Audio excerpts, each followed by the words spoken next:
حضرت عباس کی اصل قبر مبارک تحت ذریح مبارک سرداب میں واقع ہے، جہاں پانی قبر مبارک کا طواف کرتا رہتا ہے، اور اس واقعے کی یاد کف افسوس، شرم و ندامت، موجوں کے اتار چڑھاؤ سے دلاتا رہتا ہے کہ میری کیا حقیقت تھی کہ عباس ابن علی اس پانی کو مجھ تک لینے آئیں اور میں خدمت نہ کر سکا، اور حسین کے بچے پیاسے رہ گئے، مگر اب میں آپ سے جدا نہیں ہوں گا، اور تا قیامت آپ کی عظیم اور یادگار رہنے والی قربانی کے صدقے مخلوق خدا کو فیض یاب کرتا رہوں گا۔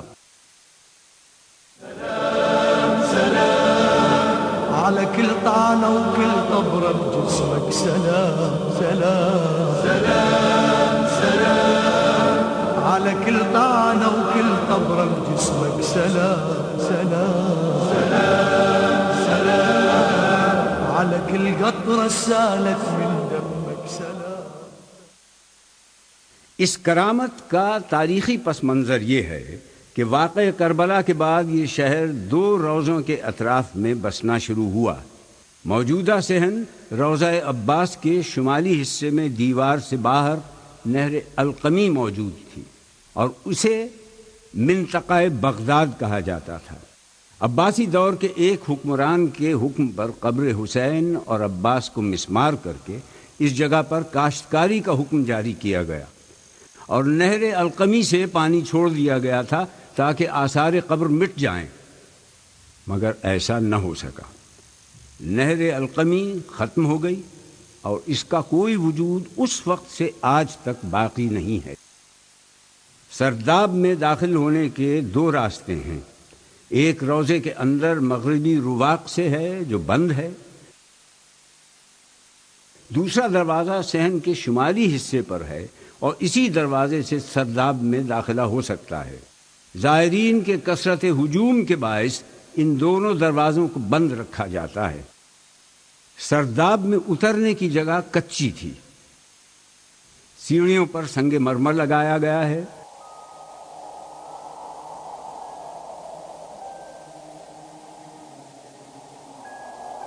سرداب کے راستے تنگ ہیں، اور اندرونی راستے مزید تنگ ہوتے جاتے ہیں۔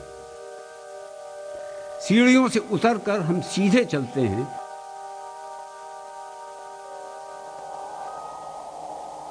اور پھر بائیں مڑ کر کچھ فاصلہ طے کرتے ہیں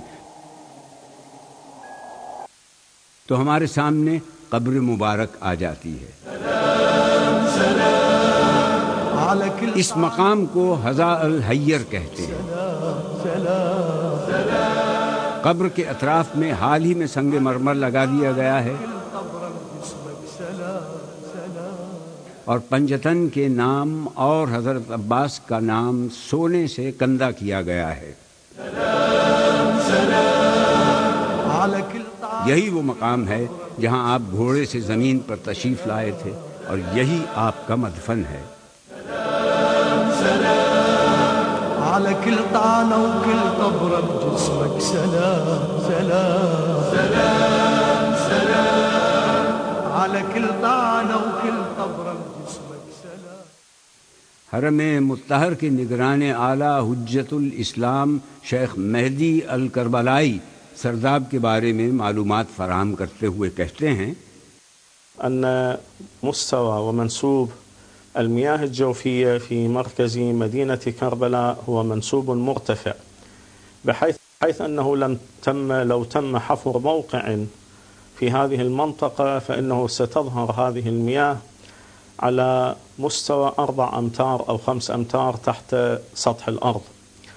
ومرقد أبي الفضل العباس كما هو معلوم أيضا هناك مستوى من هذه المياه يظهر على نفس هذا العمق، ولكن لهذه المياه قبر مطہر کے اطراف پانی موجود رہتا ہے۔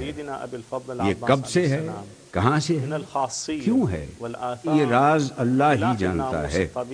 یہ پانی روحانی اور معجزاتی تاثیر کا حامل ہے۔ المعروف بين الناس أنه يستشفى بهذا الماء في كثير من الحالات، وعلى ما أذكر كمثال لهذه الخاصية والأثر الذي هو خلاف الأثر الطبيعي لبقية المياه بهذا الماء في كثير من الحالات، وعلى ما أذكر كمثال لهذه الخاصية والأثر الذي هو خلاف سلام على كل طعنة وكل طبرة بجسمك، سلام سلام سلام سلام على كل طعنة. العطش العطش يا أبا الفضل، العطش العطش يا كفيل الصبر، العطش العطش يا ساقي عطاش الطفوف. سلام سلام سلام سلام على كل طعنة وكل طبرة بجسمك، سلام سلام سلام سلام على كل قطرة سالت من دمك، سلام. اطراف سرداب کی تمام دیواریں اور زمین کچی ہے. اگر پانی کو کسی بند جگہ ایک طویل مدت کے لیے رکھ دیا جائے تو اس میں ایک خاص قسم کی بو اور کثافتیں شامل ہو جاتی ہیں. یہ پانی ان تمام کثافتوں سے مبرہ اور پاک و پاکیزہ ہے.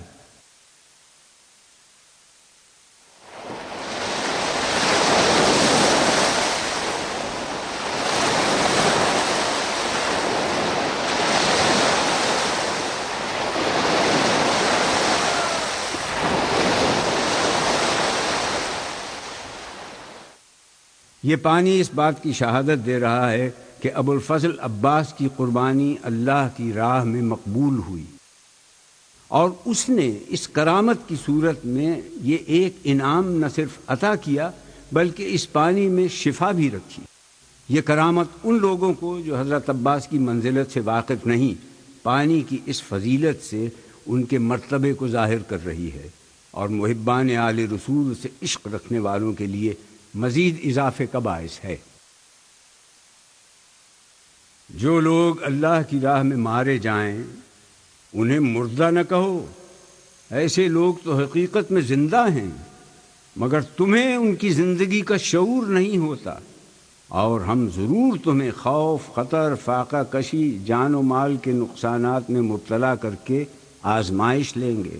ان حالات میں جو لوگ صبر کریں اور جب کوئی مصیبت پڑے تو کہیں گے ہم اللہ ہی کے ہیں اور اللہ ہی کی طرف پلٹ کر جانا ہے، انہیں خوشخبری دے دو کہ ان کے رب کی طرف سے بڑی عنایات ہوں